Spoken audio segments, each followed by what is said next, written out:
My name is Lucy. I'm 30 years old, and I've learned to plan every step of my life. Working as an investment analyst, I've gotten used to finding advantages where others only see chaos. My job has taught me calculation, patience, and the ability to see the bigger picture. Some people think I'm overly frugal. They say I care too much about money. But is that really a bad thing? I am who I am. Perhaps my practicality is a legacy of my childhood. I'm the younger of two children. Sarah, my older sister, was always the family favorite. Pretty, cheerful, sociable, the perfect child in our parents' eyes. It was as if she lived in her own glowing spotlight, where mistakes were impossible.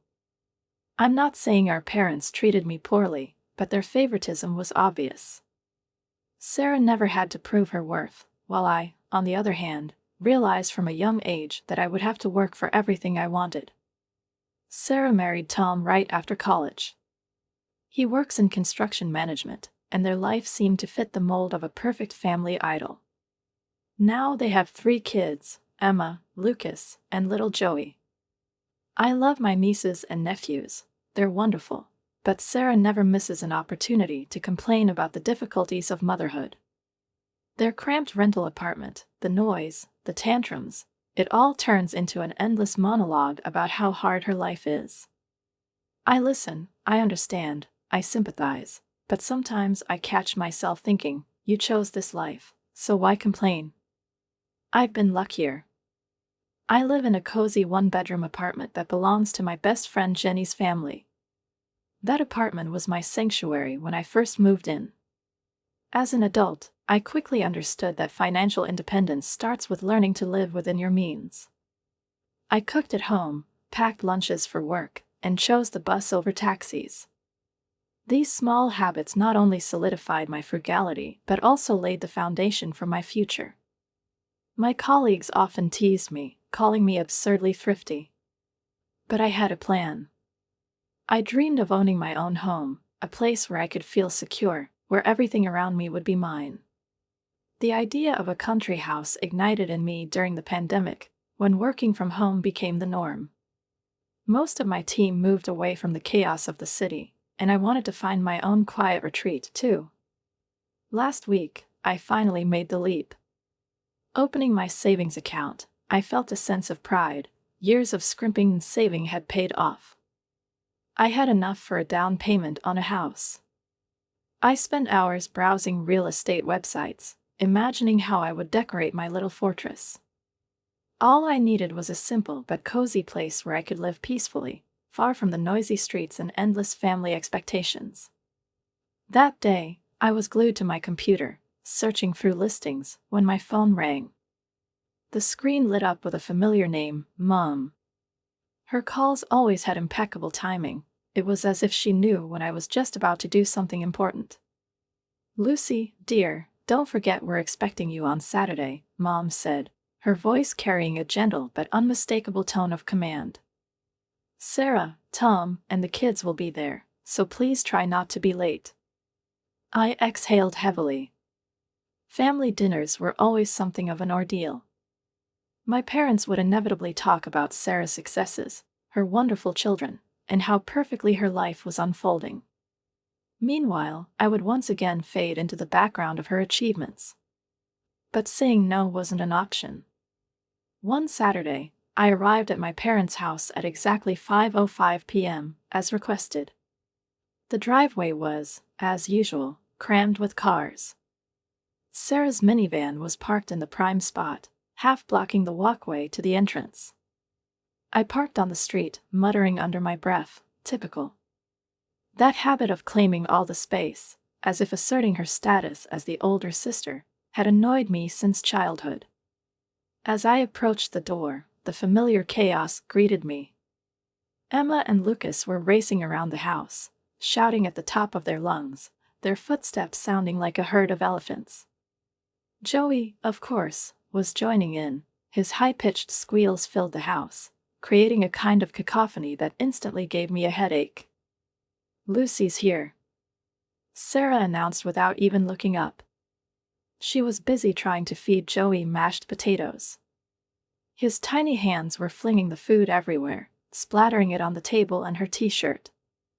The kids, immersed in their own world, barely noticed my arrival.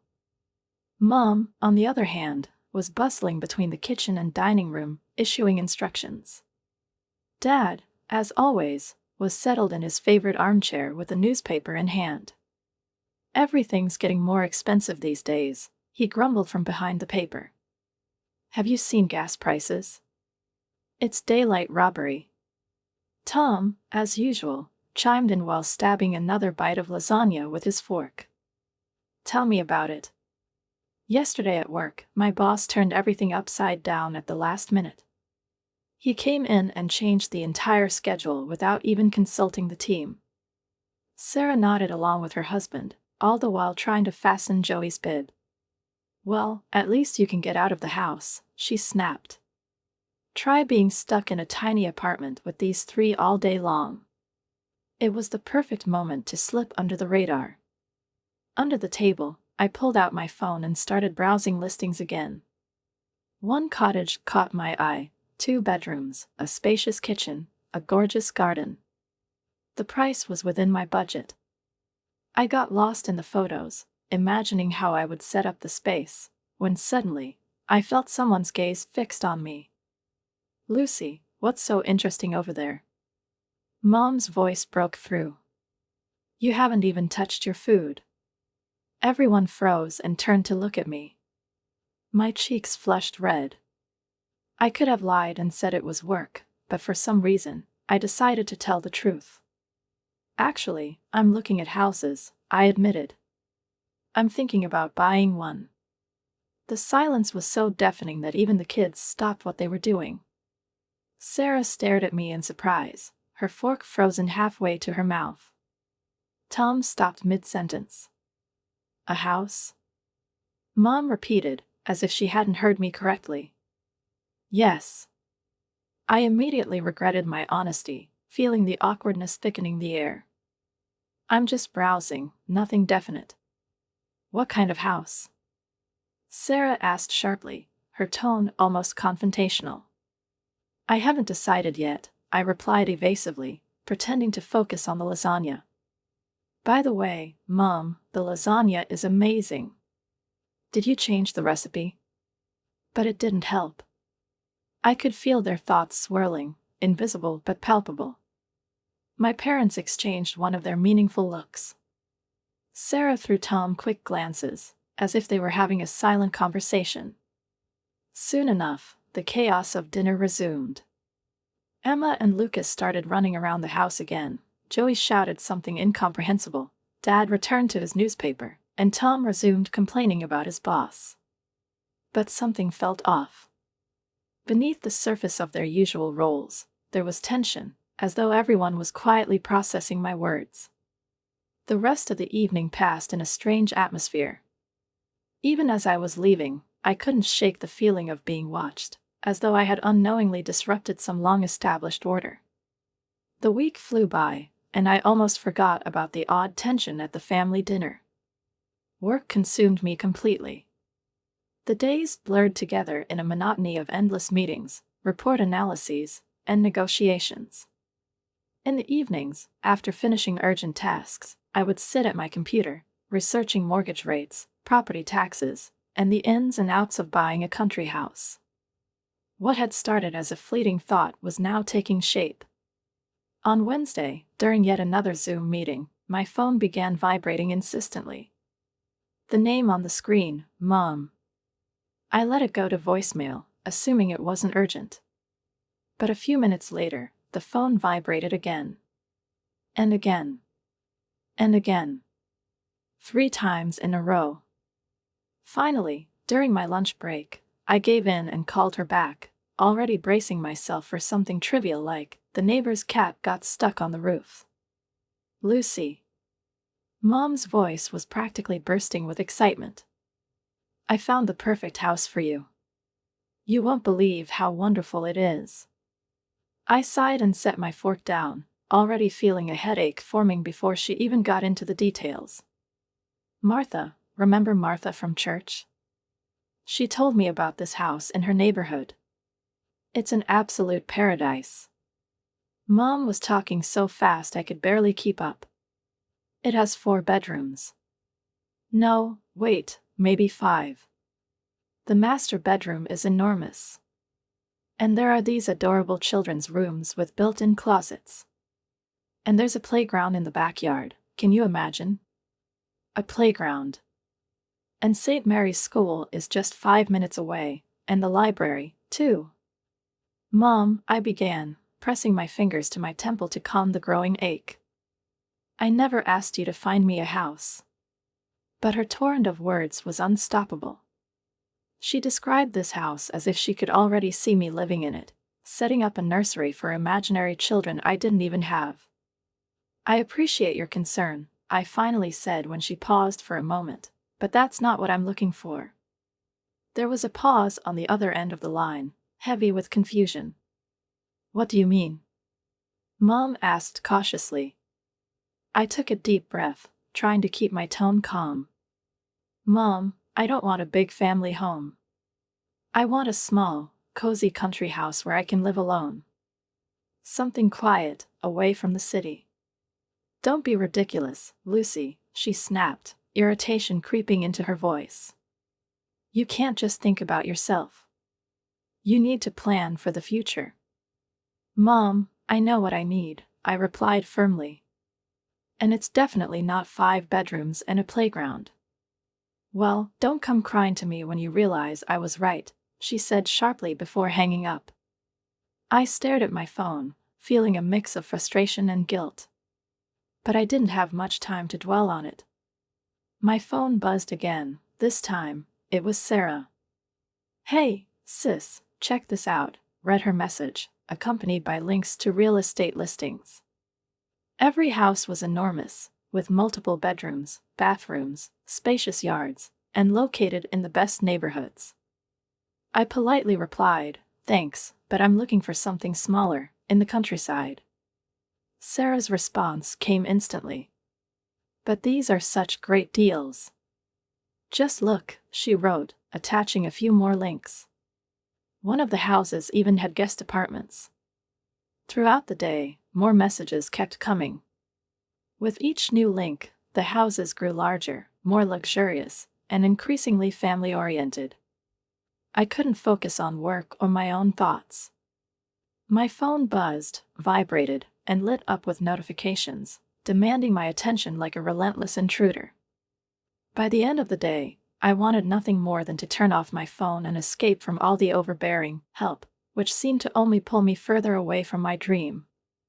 I stopped responding to Sarah's messages after she sent the 20th house listing. Her enthusiasm seemed endless, but thankfully, I found a way to refocus on my own plans. I reached out to Amanda Chan, a realtor I had chosen based on online reviews.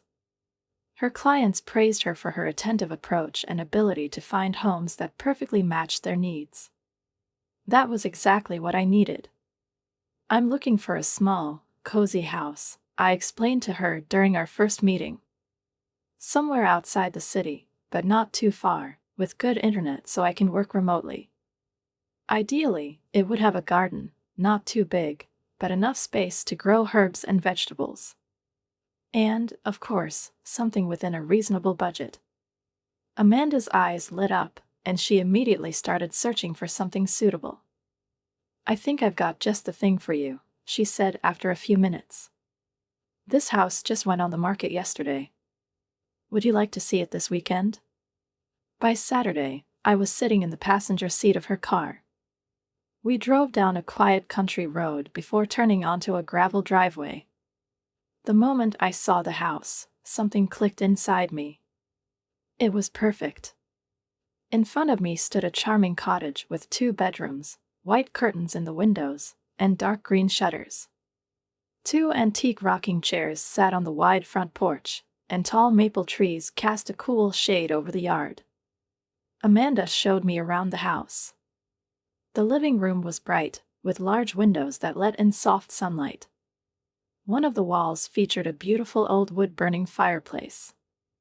The kitchen was small but modern, with updated appliances and spacious countertops. Upstairs were 2 modest bedrooms and a bathroom with a luxurious clawfoot tub.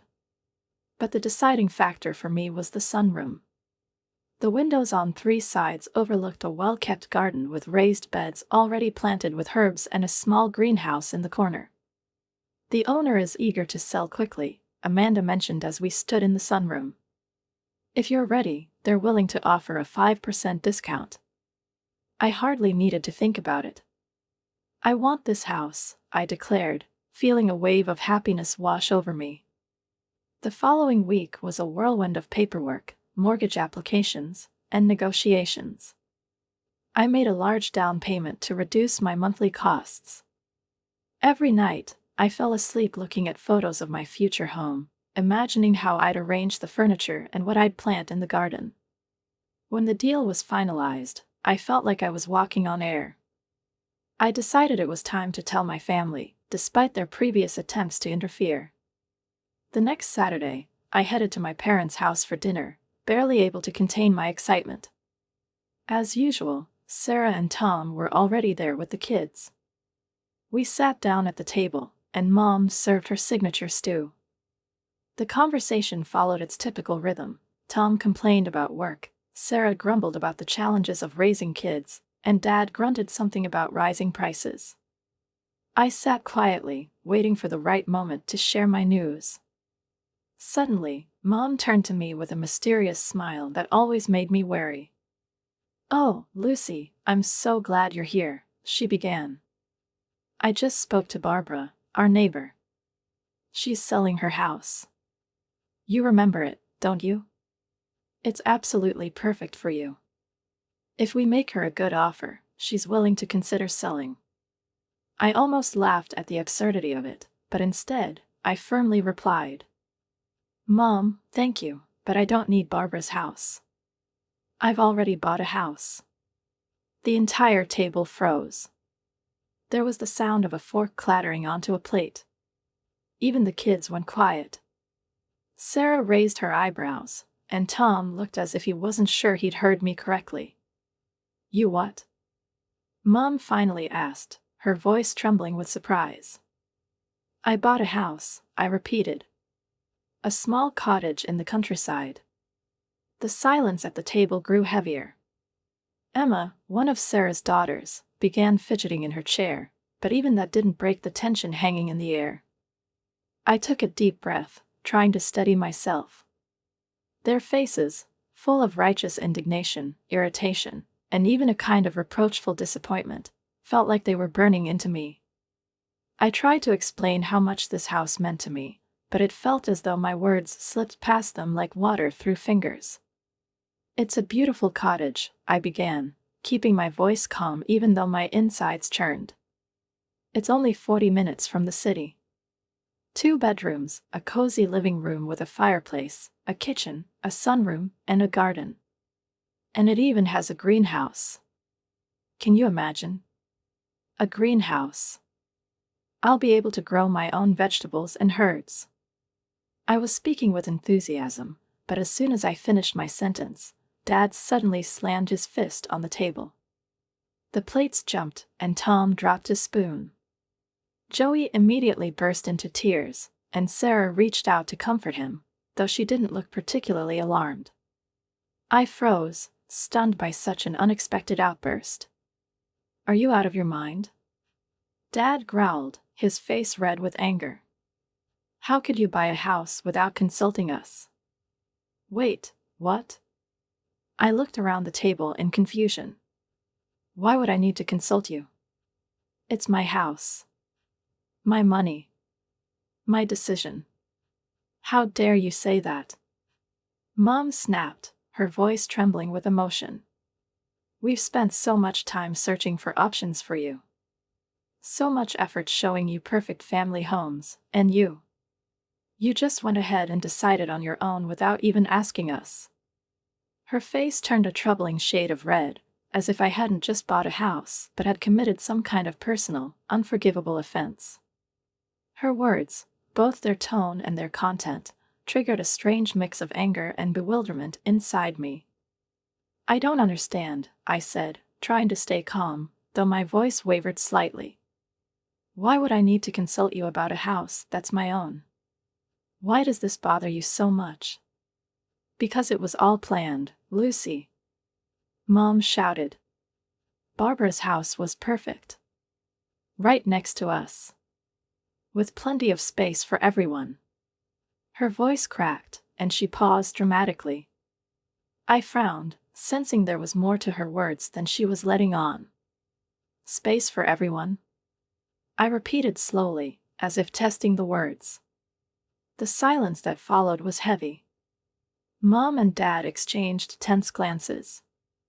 Sarah, on the other hand, sat with an unsettling calm, as if none of this concerned her. Tom looked like he wanted to disappear, staring down at his plate as though it might somehow save him. Well, actually, Lucy, Mom began in a tone that sent a shiver down my spine. The plan was for Sarah, Tom, and the kids to move in with you. The world seemed to come to a standstill. I stared at her, waiting for her to tell me it was just a bad joke, but no such reassurance came.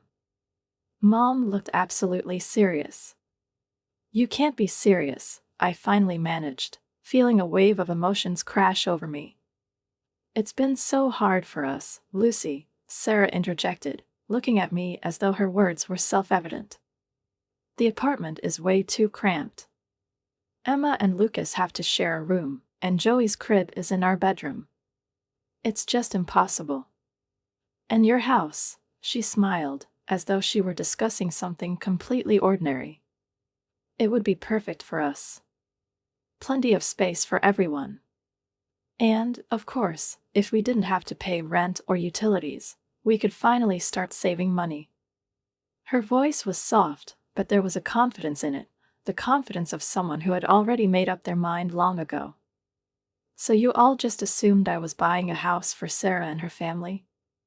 I said slowly, staring at them in disbelief. Well, of course, Mom replied, spreading her hands as if it were the most obvious thing in the world. That's what family is for, Lucy. We help each other. Help each other? I repeated, my voice shaking with indignation. This isn't helping. This is expecting me to become your unpaid landlord. You expect me to provide housing for 5 people without even asking what I want. You're so selfish, Sarah snapped, her perfect facade cracking as she looked at me with reproach. You know how hard it is for us. Emma and Lucas have to share a room, and Joey sleeps in ours. And you, her voice trembled. You just want to live alone in that house instead of helping your family. It wasn't fair. It wasn't fair to me or to the effort I had put into building my life. Sarah's words about her children, her pitiful attempts to appeal to my guilt, faded into background noise as I sat at the table, feeling like the world around me was turning into quicksand. The whole scene, their outrage, their demands, their self-righteous anger, suddenly struck me as absurd. You need to cancel this ridiculous purchase immediately, Mom said sharply, her voice authoritative and her eyes flashing with fury. Call your realtor first thing Monday morning. Barbara's house is still available. It's perfect, right here, in our neighborhood, close to all the good schools and daycare centers. Those words were the final straw. I rose from the table abruptly, pushing my chair back so hard that its legs scraped loudly against the floor. I couldn't stop myself. No. The word came out louder than I had expected, reverberating like an explosion that shattered the years of pent-up tension. The room erupted into chaos. Mom jumped up from her chair, waving her arms and trying to shout over everyone. Dad suddenly spoke louder than usual, demanding that I think about the family. Sarah started lamenting about her terrible situation, and Joey began crying again. It all blended into a cacophony that made my head spin. Do you know how hard it will be to drive the kids to school from so far away? Sarah wailed. Emma has ballet on Tuesdays, Lucas has soccer on Thursdays. And you can't even think about us. Something inside me snapped. I turned to my sister, feeling all the anger and pain I had bottled up for years rise to the surface. "You won't feel cramped anywhere," I said, locking eyes with her, "because you won't be living in my house. None of you will. Is that clear enough for you?" The room froze. It felt as though even time had come to a standstill. Mom gasped, her hands instinctively flying to her throat as if clutching imaginary pearls. The shock on their faces was almost comical, if it weren't for the sinking feeling that I had just been erased from their world. "How can you be so cruel to your sister?" Mom finally spoke, her voice trembling with indignation. She looked at me as if I had just committed an unforgivable betrayal. "Cruel?" I said, pushing back my chair. "No, cruelty is expecting me to live my life for you, ignoring my own dreams and desires." I grabbed my bag and headed for the door, not bothering to listen to another word. Their voices, blending into a cacophony of reproaches and condemnation, chased after me, but I couldn't bear it anymore. I got into my car, slammed the door shut, and drove home, leaving their shouts behind me. That evening, I sat alone in my apartment. Their words still echoed in my ears, but gradually, memories began to fill my mind, one after another. Christmas 1999. Sarah got the American Girl doll she had dreamed of, while I got a cheap knockoff from a discount store. Mom had said they looked the same, but even as a child, I could see the difference. When Sarah turned 16, she was given a brand new Volkswagen Beetle with a big red bow on the roof. When it was my turn, I got Dad's old Honda with 150,000 miles on it. For her graduation, our parents threw a lavish backyard party with a DJ, decorations, and a crowd of her friends. My graduation was marked by a modest family dinner. There were too many expenses this month, Mom had said. Sarah went to the university of her dreams, fully funded by our parents, including housing and a generous allowance for personal expenses. I, on the other hand, spent my nights filling out scholarship applications, struggling to maintain a perfect GPA just to afford my education. And now, years later, I had finally accomplished something on my own, without their help. This house, my house, was the first real dream I had been able to make a reality. And they just assumed they could take it away from me, as easily as they had taken everything else. I sat on the couch, clutching my phone, but unable to bring myself to call anyone. The exhaustion from all those years weighed on me. A bitter but oddly liberating realization began to settle in my chest. They had never truly seen me. Not Lucy. I was in the kitchen, carefully wrapping fragile items in packing paper, when a sudden, sharp pounding on the door made me jump. The mug I was holding slipped from my hands but, luckily, landed on a stack of paper without breaking. A moment later, I heard Dad's voice booming through the door. "Lucy, open this door right now." My heart raced. I froze, still clutching the roll of bubble wrap. More pounding followed, heavy and aggressive, making the door rattle slightly in its frame. "Go away," I shouted, trying to sound firm, though I felt my voice waver. "I'm not discussing this anymore. Don't you dare talk to us like that." Dad bellowed, and I flinched at the sound of his fist slamming against the door again. "We raised you better than this." My hands shook as I grabbed my phone.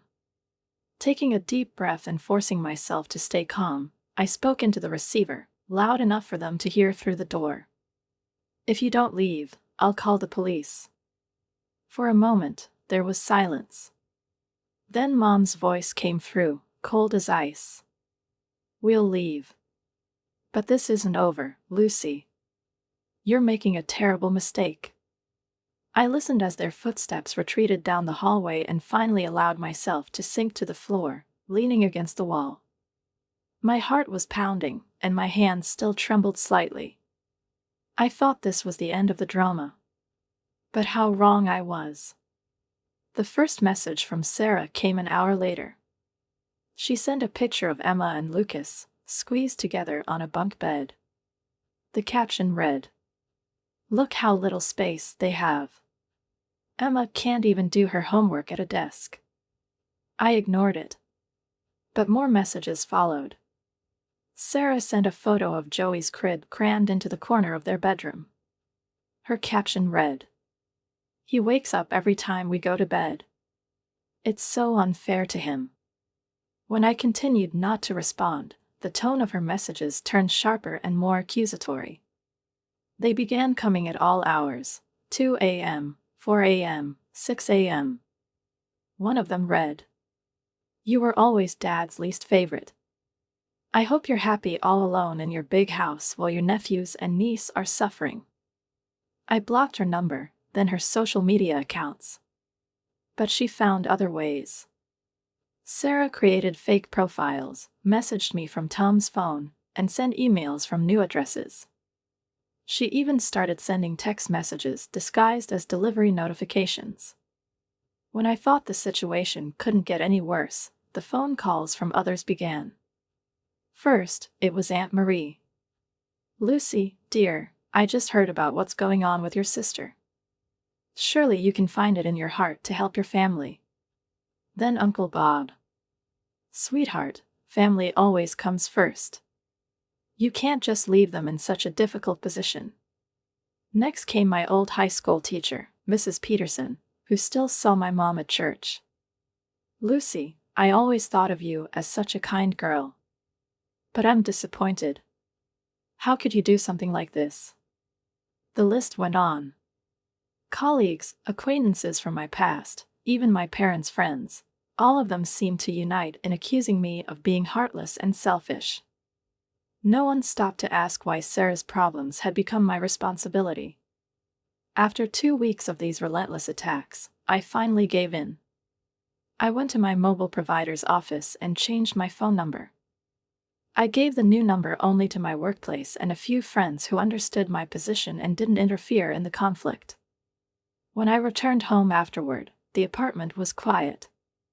The silence was almost unsettling, but at the same time refreshing. I turned on the light, walked into the kitchen, and leaned against the counter for a moment, closing my eyes. In that instant, I felt a strange mix of relief and bitterness.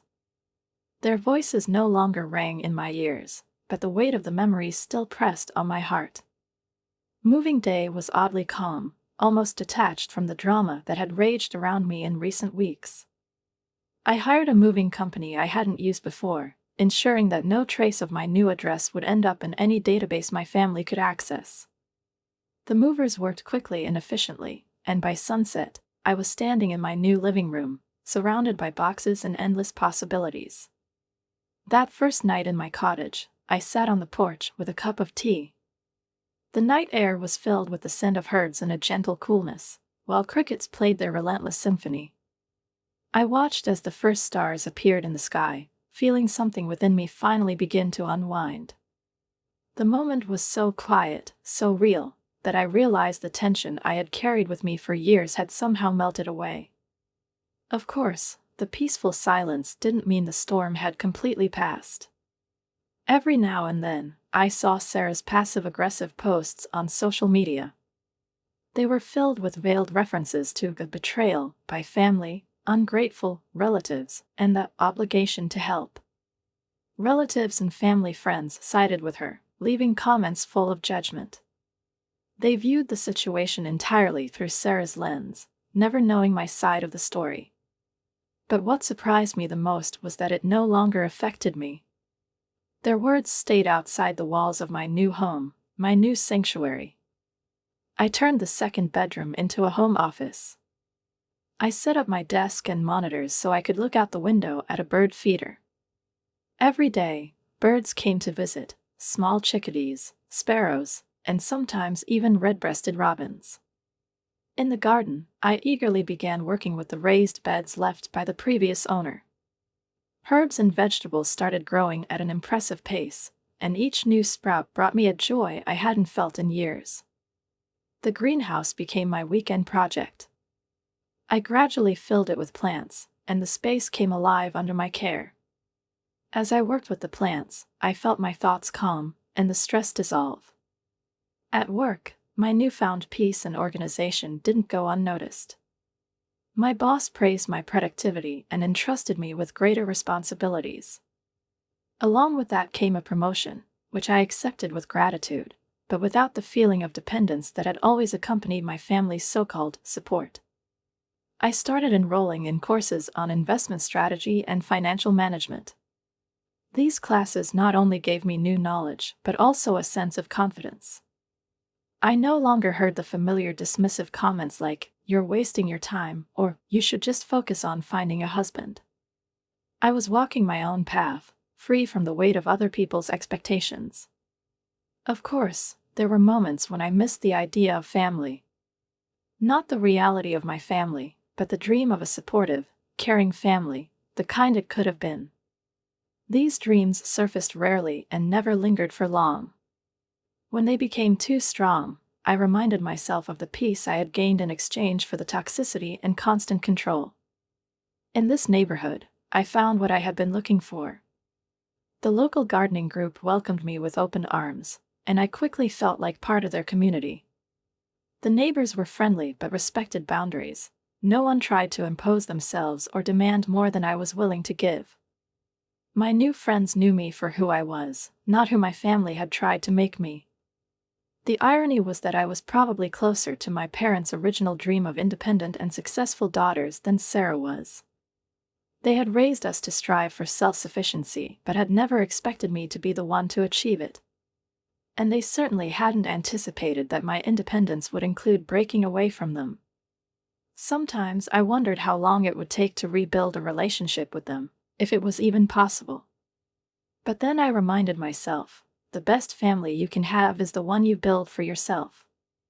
And maybe, one day, I would choose to add someone to that family, on my own terms, in my own time, by my own rules. And that was more than enough.